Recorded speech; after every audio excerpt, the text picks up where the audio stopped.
Here is my take on what happened in Minnesota with George Floyd. New addition to the list of Rodney King and Mike Brown. I was dismayed at arrest of CNN reporter for allegedly doing his job, and I immediately hearted out my emotions as you are looking at it. Then what necessitated this video? This evening, I watched recorded press conference and felt many aspects of leadership this Minnesota girl was displaying. Firstly, he owned up to his responsibility to the extent that I felt he came across as accountable leader. Other important aspects of leadership that reminded me of conference are result-oriented plan, strategy, expectations, and most important, follow-up. In my view, this speech rises to historical moments of Martin Luther King, I Have a Dream, and John F. Kennedy Ask Not speeches. I looked for the transcript but found fragmented one, and then I decided to handwrite it.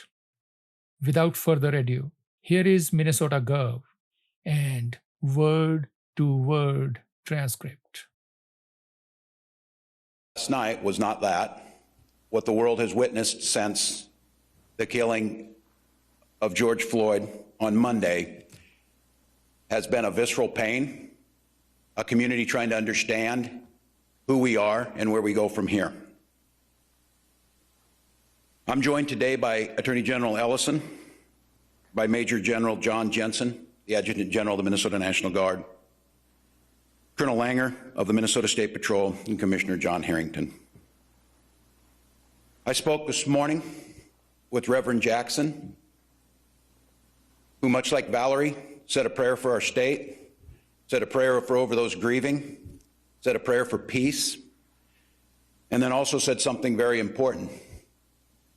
This is the moment where we start, but every time we get to this place, we never start the process to make sure it doesn't happen again. And that commitment amongst leaders in our community, watching this happen across the United States, watching another name be added, and for those of us who are old enough, to Rodney King, to Mike Brown, and unfortunately now we've added George Floyd. The situation on the ground doesn't allow us at this time to tackle those issues. The very assets in our community, our libraries, our businesses, those nonprofits and government entities, our light rail system, are all shut down from this. We have to restore order to our society before we can start addressing the issues, before we turn back to where we should be spending our energy, making sure that justice is served swiftly, and that we learn something from what George Floyd gave on Monday. Now, I want to just be very clear, and I'm going to have the team talk about what transitioned last night when the state assumed responsibility over the security near the 3rd precinct, where the state secured critical assets, and where the plan going forward to ensure that tonight our buildings do not burn, our citizens are secure, and that space that we're going to create allows us to get back to the conversation of serving justice and making sure that we're not adding to that list of unheard names. And I want to be very clear and speak to that community.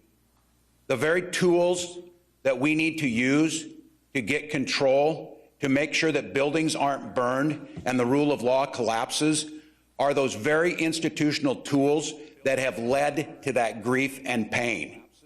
I understand clearly there is no trust in many of our communities. And the differentiation between the Minneapolis Police Department that we witnessed losing trust of those they're there to serve is very difficult for people to make for those standing up here with me. I understand that. And I will not patronize you as a white man without living those lived experiences of how very difficult that is. But I'm asking you to help us. Help us use humane way to get the streets to a place where we can restore the justice so that those that are expressing rage and anger and demanding justice are heard, not those who throw firebombs into businesses that are Communities of colors have worked so hard to build back up areas that were blighted at one time and are thriving because of their entrepreneurship and their hard work.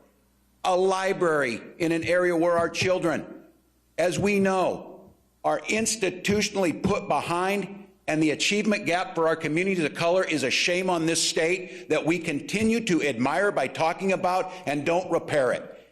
And that tool to help with that burned last night. So I want to just call out very, very clearly, as we put a presence on the street to restore order, it is to open that space to seek justice and heal what happened.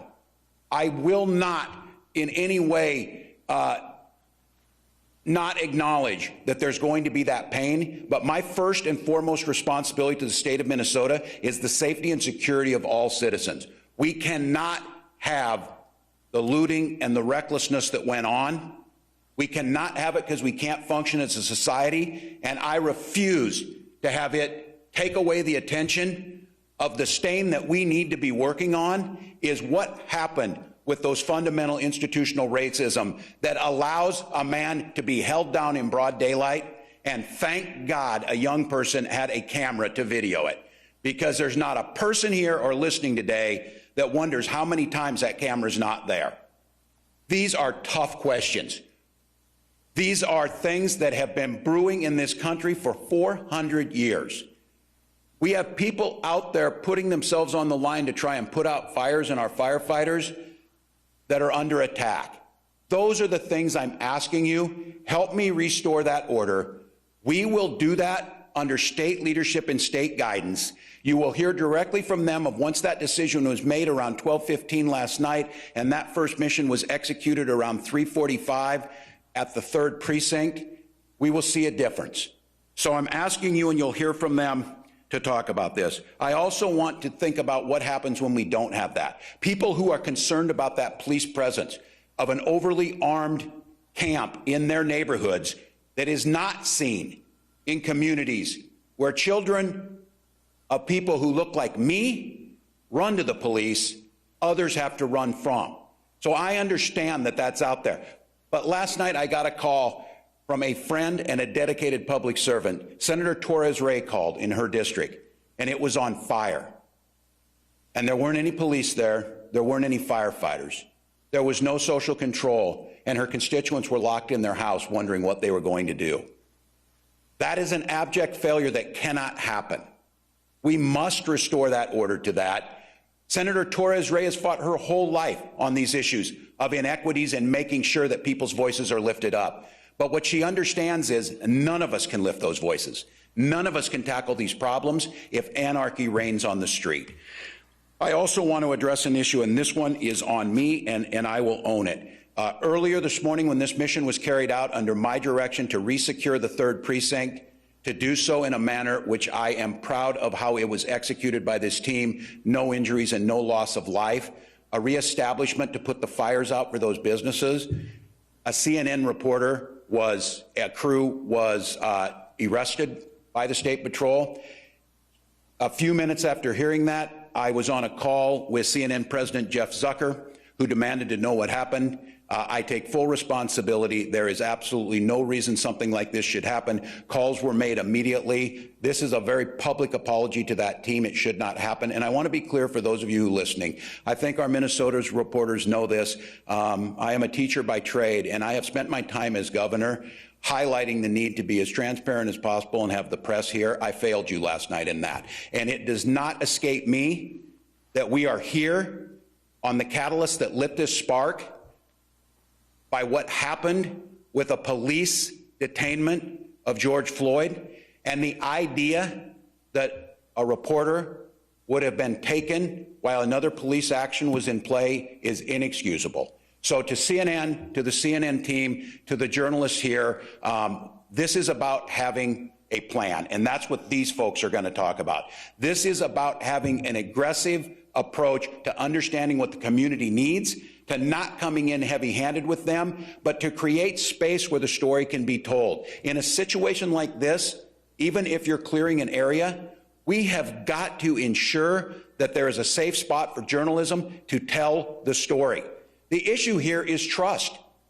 The community that's down there that's terrorized by this, if they see a reporter being arrested, their assumption is because something's going to happen that they don't want to be seen.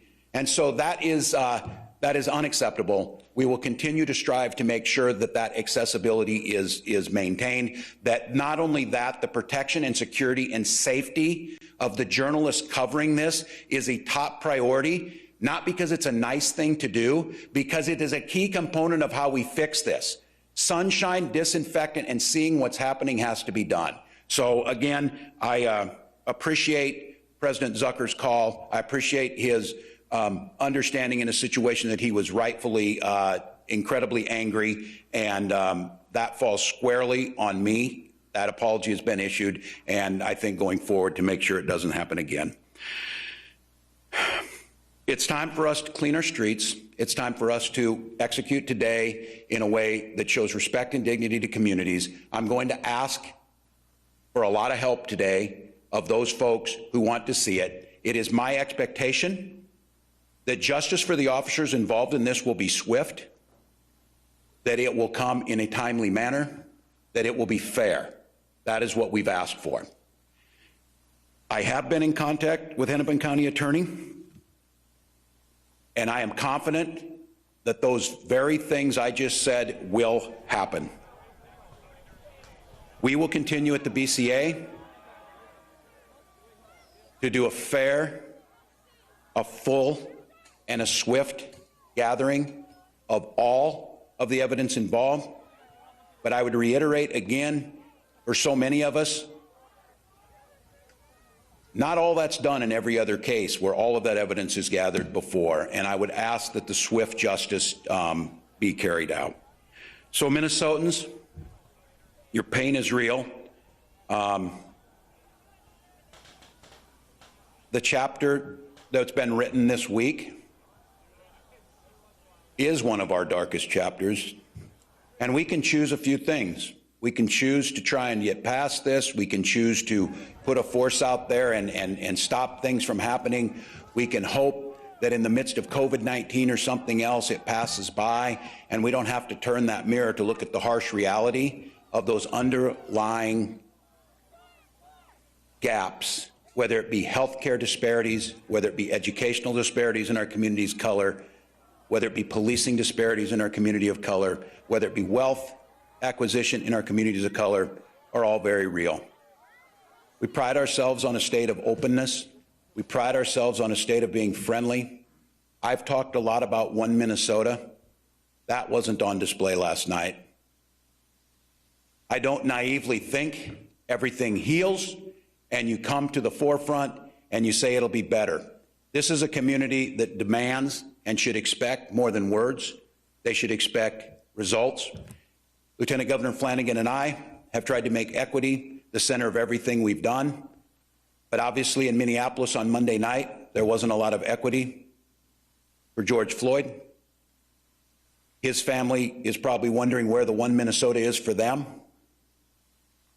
And that's on us as Minnesotans, us as the governor and the team that works with me, to put the things in order to establish order in our streets, to establish and rebuild trust in our communities, to lift those voices up to be heard, not pleading for their lives, but demanding the changes necessary so no one else is put into that position.